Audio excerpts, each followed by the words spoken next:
Hello everyone. I think you're all expecting Briefcase. Don't worry, he'll be back next week. For today though, we have a special collaboration, and I am going to be narrating tonight's video. So, sit back and relax as we go back to Querétaro in 1989. Claudia Mijangos was born on May 25th, 1956, in the seaside town of Mazatlan, in the state of Sinaloa. The town is popular with tourists and sits on Mexico's Pacific coast. She was the youngest of 7 children, 4 girls and 3 boys. Her mother, Maria de Carmen Arzac, was said to be a dominant, authoritarian and aggressive woman who was extremely religious. Her father, Antonio Mijangos, was apparently a sensitive man, dedicated to his work and with a weak character, who never stood up to his wife. During her childhood, Claudia was a socially friendly girl, popular amongst her friends but not very academic. She went on to study a career in commerce. There was a belief that when she was still a teenager, Claudia won a local beauty contest. However, this can neither be confirmed nor denied. Sadly though, her parents died when she was still relatively young, and when she was 19, she met Alfredo Castaños Gutierrez, a bank employee who was 8 years her senior, and 2 years later, they married and went to live in Querétaro. Now, Querétaro is a very beautiful city, with a historic centre that encompasses magnificent colonial building squares, fountains and churches, as well as 74 arched aqueducts that were built in the early 1700s. The city is situated about 200 kilometers northeast of Mexico City, and has one of the lowest crime rates in the country, which makes it popular with foreign companies looking to invest in Mexico. In the 1980s, for Claudia and Alfredo, relocating from the seaside town of Mazatlan to one of the country's major cities was an exciting prospect.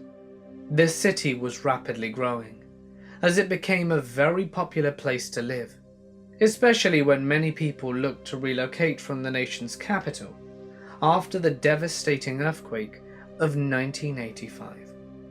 The marriage between Claudia and Alfredo produced 3 children: Claudia Maria, Ana Belén, and Alfredo Antonio.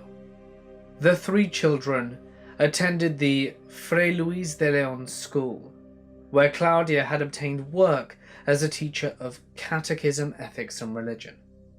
In the late 1980s, Claudia and her husband began to have marital problems. They decided that the best way to work through these would be to attend marriage counseling. Unfortunately, this wasn't successful, and Claudia began to show strong psychological problems. She would experience hallucinations of demons and angels, and she became obsessed with Father Ramon, another teacher at the Fray Luis de León school.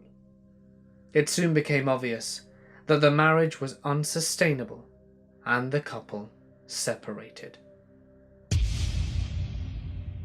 In early 1989, Claudia started hearing strange voices and experiencing psychotic attacks. She did not want to tell her ex-husband, because he had always said that she was crazy. On April 23rd, 1989, Alfredo Castaños collected his children from school. He took them back to Claudia's house, and Alfredo still loved his wife and was anxious to reconcile with her.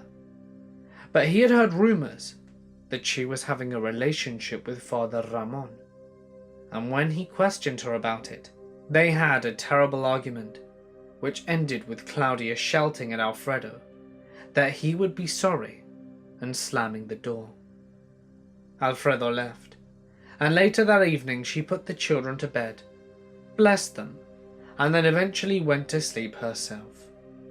A few hours later, on April 24th, 1989, at approximately 5 a.m., Claudia suddenly woke up as she was hearing loud voices. These voices were telling her that her hometown of Mazatlan had disappeared and that all Querétaro was just a spirit. She listened for a while, trying to decide if they were real or not. Then she got up, got dressed, and the voices were still loud in her mind. Claudia called her friend Veronica Vasquez, who tried to calm her down. Veronica promised to come in the morning to help her, and she told Claudia to go back to bed to get some rest. And Claudia did not heed her friend's advice. Instead, Claudia went to the kitchen and retrieved 3 knives. Her children were sleeping peacefully upstairs, and she walked upstairs into the bedroom of Alfredo, her youngest child of only 6 years old. Leaning on the child's bed, she grabbed his left hand and started to slash it. She did this in such a frenzy that she completely amputated it. The child was screaming in pain and terror. His mother then attempted to cut off his right hand, and she almost succeeded. But she gave him a series of slashes to the body which killed him. Little Alfredo Antonio was dead, but her mother continued the attack. Claudia then changed the knife. She had decided to use a different one with each child. Awakened by the noise, Alfredo's eldest sister, 11-year-old Claudia Maria, came to the room and begged her mother to stop. But she didn't. She stabbed her daughter 6 times, the fatal blow being the one that punctured her lungs. The little girl still managed to leave the room, trying to protect herself. She said, "No, Mum, no, don't," she shouted, and the screams of pain and despair were so loud that the neighbors woke up. But despite all the noise, they decided not to intervene. Claudia then took the 3rd knife and stabbed her youngest daughter of 9, Ana Belén, in the heart. The little girl did not put up much resistance. Claudia then ran down the stairs in search of her oldest daughter, who was barely alive and had managed to go downstairs. She had fainted and was lying face up. On the floor that divided the living room and the dining room. Claudia stabbed her again, and Claudia then dragged her daughter's lifeless body upstairs and placed her in the main bedroom. She then got the bodies of little Alfredo and his sister Ana Belén and placed them together on her king-size bed, so that all 3 children were together. She covered them with an orange duvet with a white trim, and she cleaned off the 2 knives and took the 3rd, and then tried to cut her wrists and chest, trying to kill herself. The next morning, Veronica Vasquez, Claudia's friend, arrived as promised. She knocked at the door, and eventually Claudia opened it, with her clothes soaked in blood. Veronica first thought that her friend had been attacked, so entered the house. She went upstairs and saw the 3 children laying dead in the bed. Veronica ran out the house and immediately called the police. Claudia went back upstairs and lay with her 3 children. Arrest and trial. When the police arrived, they reported that the interior of the house looked like the setting for a horror movie. The floor of the living room and the stairs leading to the upper floor were stained with blood, as was the corridor between the master bedroom and the bedroom of little Alfredo, the girl's bedroom and the bathroom. On the side of the children was Claudia. Her clothes were also stained with blood, as was the corridor between the master bedroom, the bedroom of little Alfredo, the girl's bedroom, and the bathroom. On one side of the children was Claudia. Her clothes were also stained with blood. Her eyes were half open. The policeman thought that she was also dead, but the commander, Adolfo Duran, looked for the pulse in the neck and discovered that she was still alive. They called the Red Cross and was transferred to the nearby Social Security Hospital. In the corner of the bedroom on an armchair, there were 2 kitchen knives, one of 41 centimeters and the other of 33, both with brown wooden handles and clean. A third knife of 31 centimeters was found in the bedroom of the sisters Claudia Maria and Ana Belén, on the carpet and full of blood. Claudia woke up in hospital, where she was questioned by an agent from the public prosecutor's office. Claudia said that her children were asleep in the house, and that she loved her children very much, and that they're very good children, and they're not naughty. Claudia was sedated and handcuffed while in hospital.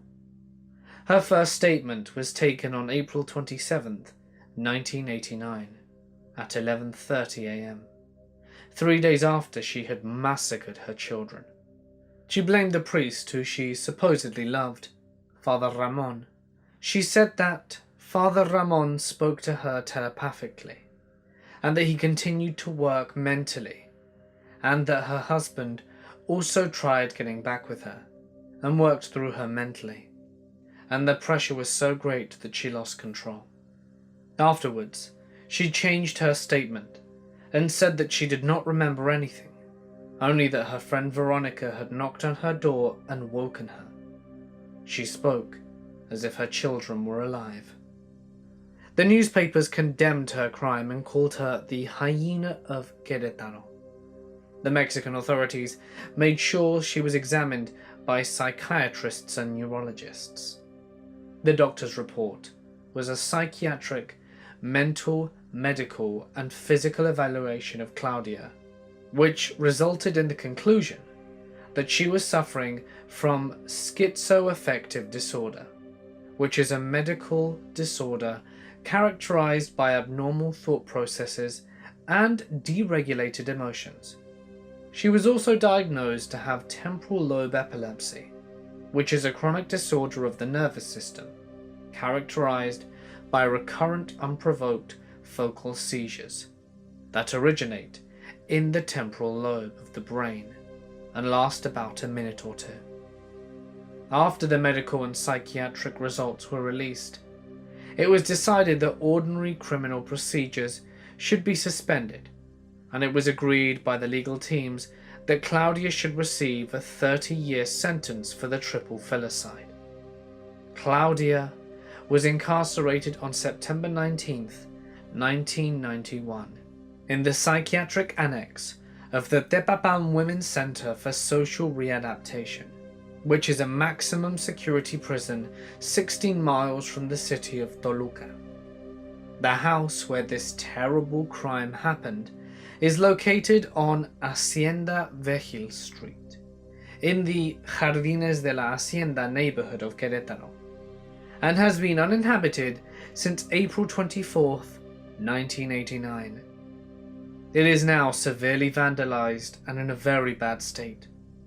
People often go to the house just to look at it, and it has now become a morbid tourist attraction for the city, and has led the residents to complain and ask the authorities to build a barbed wire fence to close any access to the interior of the house. The house has apparently been sold on several occasions, but so far no one has actually moved in. The case has never stopped generating public curiosity.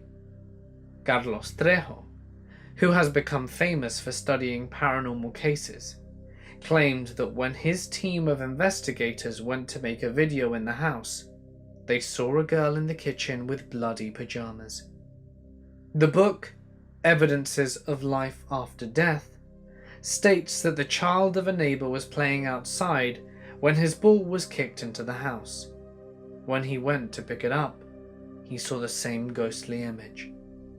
There were also videos where movements are recorded without any apparent reason in that house, and people say that a very heavy vibration is felt when they enter the house, and the photographs show shadows which look like children. However, many questions still remain to this tragic story. Now, almost 30 years from when the terrible event happened, Claudia is about to complete her sentence and will be released in June 2019. Will Claudia be ready to integrate back into society?